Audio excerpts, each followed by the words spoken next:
One of the big fat factors pulling a person away from success they crave is misdirection. An alarming number of people are estranged from their abilities to deliver success. This sort of mishap can occur when distracted by the way the world defines success and how to attain it. Focusing on such a narrow explanation can cause one to doubt their unique abilities. This begins when molded by teachers, parents, and society. The process of misdirection involves others telling us what we should be and do. Worse yet, it includes a comprehensive guide and training for what we should not be or do. Usually the very things we want and are capable of attaining. Sadly, this deflates self-confidence and all too often vilifies our true desires and abilities. It's for this reason we allow ourselves to be distracted from our truth about life. We begin to doubt its validity and come to believe it's all in our head, a pipe dream. Maybe we're clueless and need the guidance of others in the area of success and happiness. While this is nonsense, it does happen. It's the entire foundation of misdirection. It leads so many away from their natural gifts and talents and ultimate success and happiness. I experienced this myself from the time I could hold a pencil. I fell in love with writing. I was led away from my desire to write for a multitude of reasons. The first was which hand I wrote with. I'm ambidextrous and was taught to write only with my right hand. After all, it's a right-handed world. This seemed absurd and made me question why anyone on this great big planet would choose to use only one hand to do almost everything when we have two. Most of us have two. However, I learned most people were not both-handed. I was sad for them, but more aware of my special gift, and I did not plan to waste it.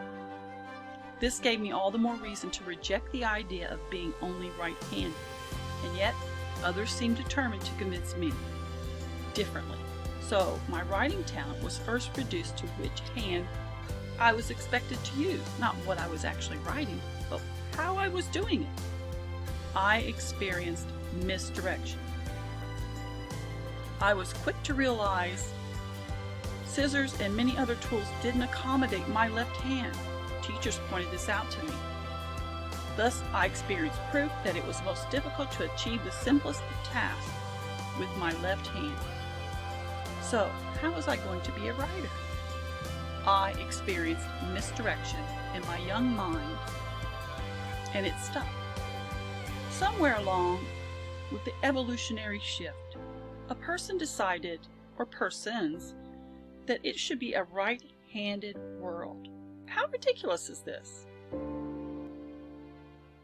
It's this bit by bit chiseling away of our instincts and abilities that send us down the wrong path. We are misguided, misdirected. Misdirection is a powerful thing, especially during our formative years. It can seem as though the entire world is against our natural inclinations. And if the world is against us, we must be wrong or flawed. We aren't, you aren't, and the world is a beautiful array of diversity, all of which require different directions to and through the path leading to individual happiness and success. Luckily for me, my mother nurtured my love of writing. She encouraged me to write and do so with whichever hand I felt like writing at the time. This didn't keep teachers, relatives, and random adults from telling me I couldn't be a writer because, what was the second reason? Because I would starve. Yes, you don't want to be a starving writer. Imagine how horrifying that was for a child. And then imagine all the children who love to write, paint, act, dance, sing, and on and on and on, yet didn't realize these dreams for fear of starving. This is why the clarity writing exercise could awaken natural-born writers and all other valuable gifts and talents. The exercise can awaken many qualities you were made to believe were unworthy pursuits. All gifts and talents are valuable contributions. There are none too big or too small. Imagine, just think about it. Think of all that is missing from the world because natural-born talents were made out to be foolish pursuits. I had very artistically inclined children, now young adults. While I nurtured and encouraged their artistic talents and have an outstanding collection of their art adorning my home, none of them chose to go into the profession. The world can have a big impact on the direction of so many talented people. When they become detached from their natural-born talent, they're adrift. While my children are now educated in different professions, they maintain their art hobby, and who knows what may become of it. Like my brother Jeff, a beloved hobby is something to hold near and dear. It makes for a better life experience. Regain a tight grasp of the hobbies you love. All that you love, for it is these things you should never sacrifice. A hobby can grow into a successful contribution or a continued outlet for creative expression, something that is altogether important for different reasons. Many hobbies grow into a full-time, lucrative profession. Either way, it's a win-win. Stop and think about all the ill advice or rules you've encountered throughout childhood and into your adult life. You may come to realize some things that affirm doubt in yourself as a unique and wonderful as is and fully equipped creature. I'm sorry, let me repeat that. You may come to realize some things that affirm doubt in yourself as a unique and wonderful as is and fully equipped creature. Keep an open train of thought as to how misdirection can slam the brakes on your natural gifts, talents, and desires. In the past and in the present. The habit of accepting instruction or advice from anyone steering you away from your innermost desires is a mistake. It's merely something we had to abide by as a child. If you can't believe in your dreams, start believing and understanding you've been misled.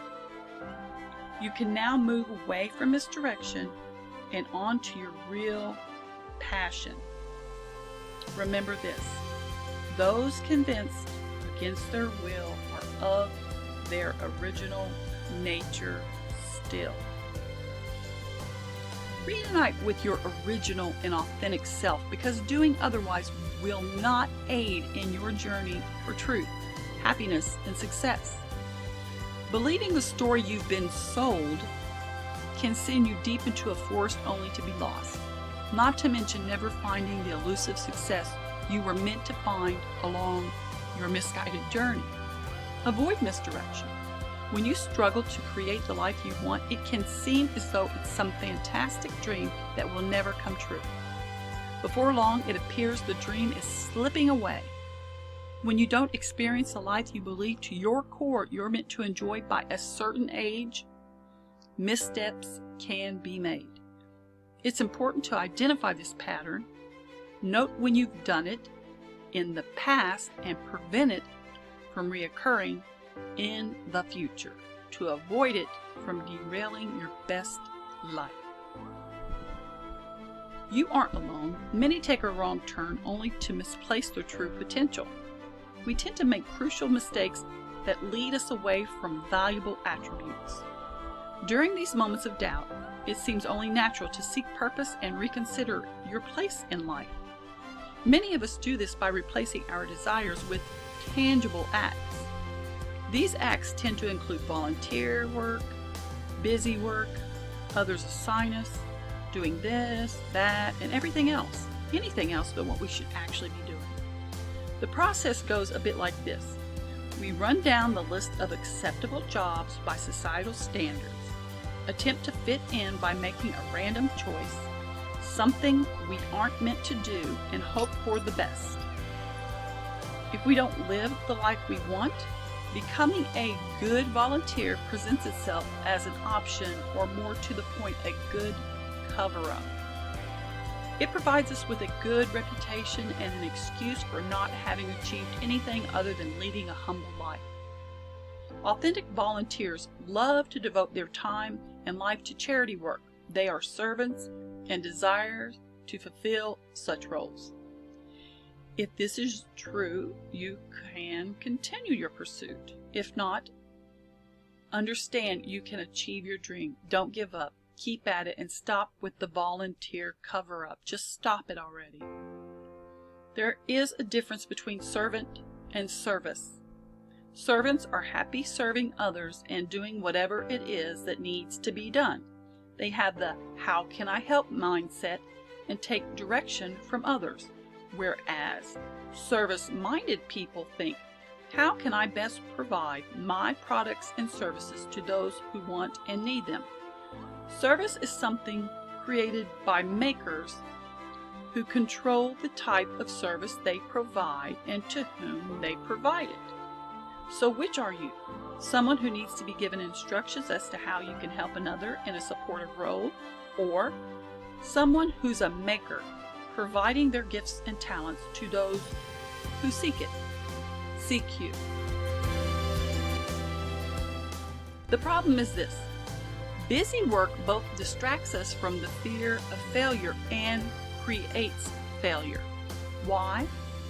Because you cannot accomplish your hopes and dreams while tossing your time and energy up in the air for anyone to snatch and run with, reviving their lives only to deplete yours.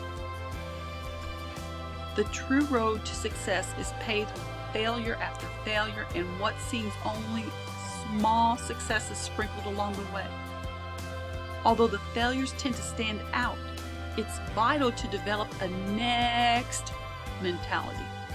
Do something, and if it doesn't get you there, think next and try the next thing related to your dreams and aspirations.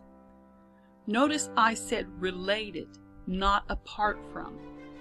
The most common mistake we make is this: we dismiss our abilities and talents because we're told they're not useful or lucrative. When trained to do something other than what you are drawn to do, this cements the belief you don't have talent or aren't good enough. Let me repeat that. I stumbled a bit. When trained to do something other than what you're drawn to, this cements the belief you don't have talent or aren't good enough. It's for this reason you must be careful not to allow the next exercise to lead you away from the area of your interest. I'm the worst at writing romance, but it doesn't mean I have no talent for writing. If I'd given up and bailed on my love and ability to write, I'd be working at something different, sure to make me unhappy and unfulfilled. I know, as a matter of fact, that's true because I've done it. So, when you fail at something you dream of doing, use the next exercise, but stay with what you love. Just try a different angle. Shift your paradigm, get grounded, and clear your head.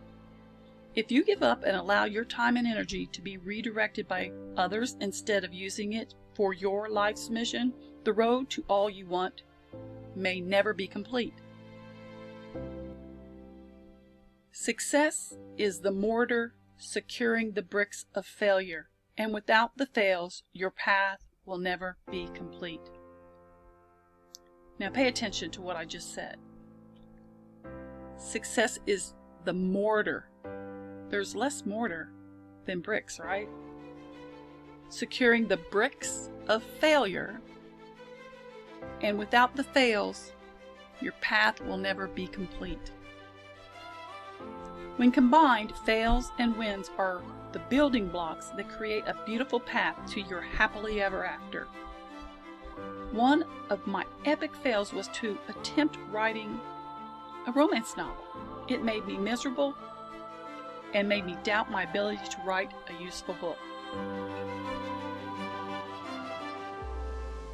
However, writing books such as this book makes me extremely happy. Do you get the difference? Good. Of course you do. You got this.